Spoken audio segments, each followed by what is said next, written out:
Hello and welcome to Anime Jack. I'm your host Jack, and please do excuse me if I sound a little bit off in this video. I've come down with a bit of a bug, so I'm not at 100% at the moment. So how I thought I'd handle things in regards to the Ace Attorney anime is take a block of episodes that are meant to cover a specific case in the games and then just talk about how they hold up as a adaptation. It's in a similar sort of vein to my The Journey videos, but in this instance I'm looking at an entire story arc as a whole. So that being said, let's look at episodes 2 to 4, which cover Turnabout Sisters.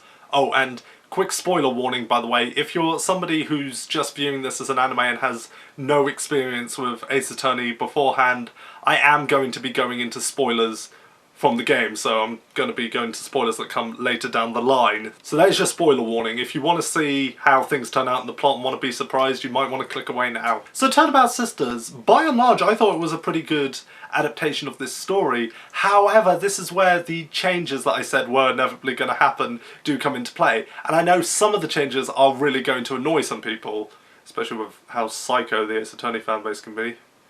Remind me to tell you some of the horror stories I've experienced with that fanbase. Yeah, I know that some things are going to be deal breakers because anime fans can get pretty nitpicky. To me, these aren't deal breakers, but they did stick out in my mind as I was watching the episodes. The biggest change from the games to the anime is the fact that DL6 does not get brought up at all.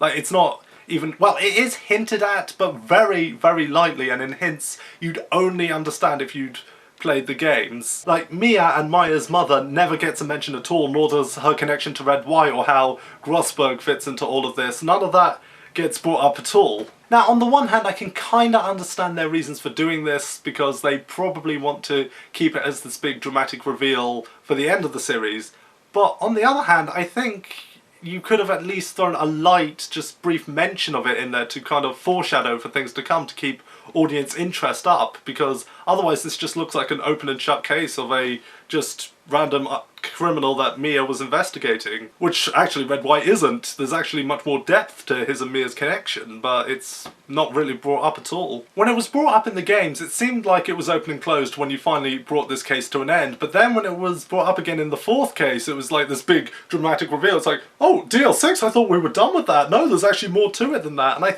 I think you could have done something interesting with that in the anime, but in the end they didn't. So I'm a bit disappointed by that, but not so much so that I would say this is like bad by any stretch of the imagination. Another thing that stuck out in my mind was how quickly things move. Now, I understand things are going to move faster when you take away the gameplay aspect of it.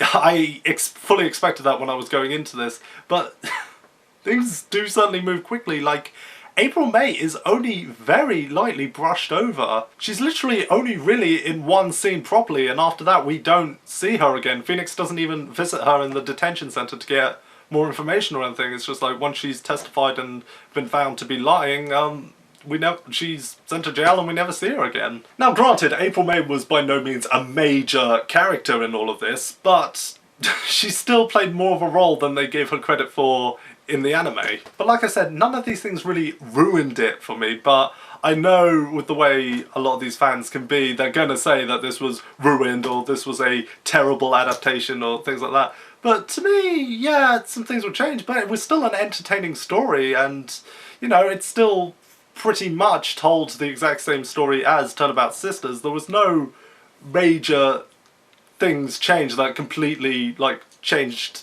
the outcome of it entirely. No, it was still Turnabout Sisters, and to me, that's okay. It's still good. It's still entertaining. The only, like, major change to the way the story plays out is how Phoenix discovers that there was somebody staying in April May's hotel room with her, because there's a bit of evidence that's brought up in the anime that isn't in the game, but really, again, just a minor change. Oh, and another tiny, like really tiny nitpick I have is that when Maya finally channels Mia into her body, it's not, I thought it wasn't really given the grandiose, like, big reveal that it deserved and that it got in the game, and it was partially because of how quick things were moving. They only lightly brushed over the whole spirit medium thing. It wasn't bad by any stretch, I just thought, oh, well, that's a thing. That's happened.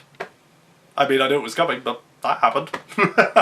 But I like this way the episode was done. I like the way Edgeworth was introduced. I really like the way they did it with Phoenix looking at a newspaper, and there's this big headline article about how Edgeworth has just, you know, just solved this big case, proven this big name as being guilty, and word of Phoenix's first trial is just a tiny little article just mentioned like really briefly in the corner of this newspaper. I thought that was really well done in establishing, you know, the vast difference in standing to them. That was much better established here than it was in the game. The guy who was voicing Red White was really good. He really understood this big personality he has. He was top-notch. He did the character so well. Maya was really good. Like, they did a really good job of establishing that she's not just, you know, the cutesy, you know, sidekick.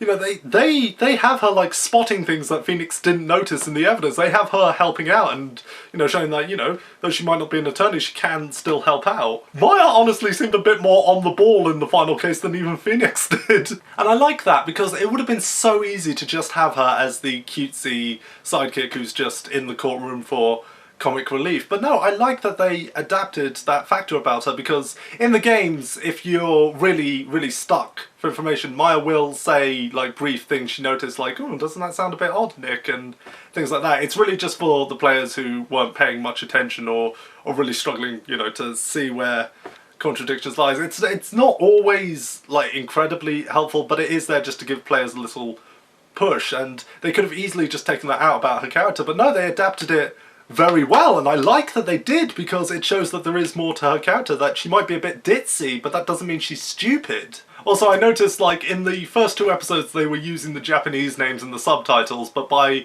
episode 3 they were using the Western names and Western themes in it, which to certain people who are just watching the anime, that might be a bit confusing, because at the end of it all, Maya's saying she wants to go out for miso ramen, but the subtitles read that she wants to go out for burgers when she is clearly saying miso ramen.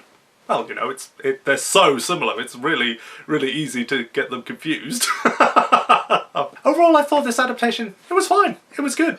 It was entertaining. Yeah, there are changes, but they didn't bother me all that much. And I know they're going to bother some people, because age of the internet, everybody thinks they can be a critic, and, you know, for some people these are going to be deal breakers. For me, it wasn't. For me, it was fine. It was good. If you just view it as an anime story, it's good. It was well done, so I liked it. So yeah, I'm looking forward to seeing whether they'll go with Turnabout Samurai, as well as they'll go with Farewell My Turnabout later down the line, and whether they'll adapt Rising from the Ashes or not. And if they do, you know who has to be the voice of Emma Skye when it comes out in English, if it comes out in English.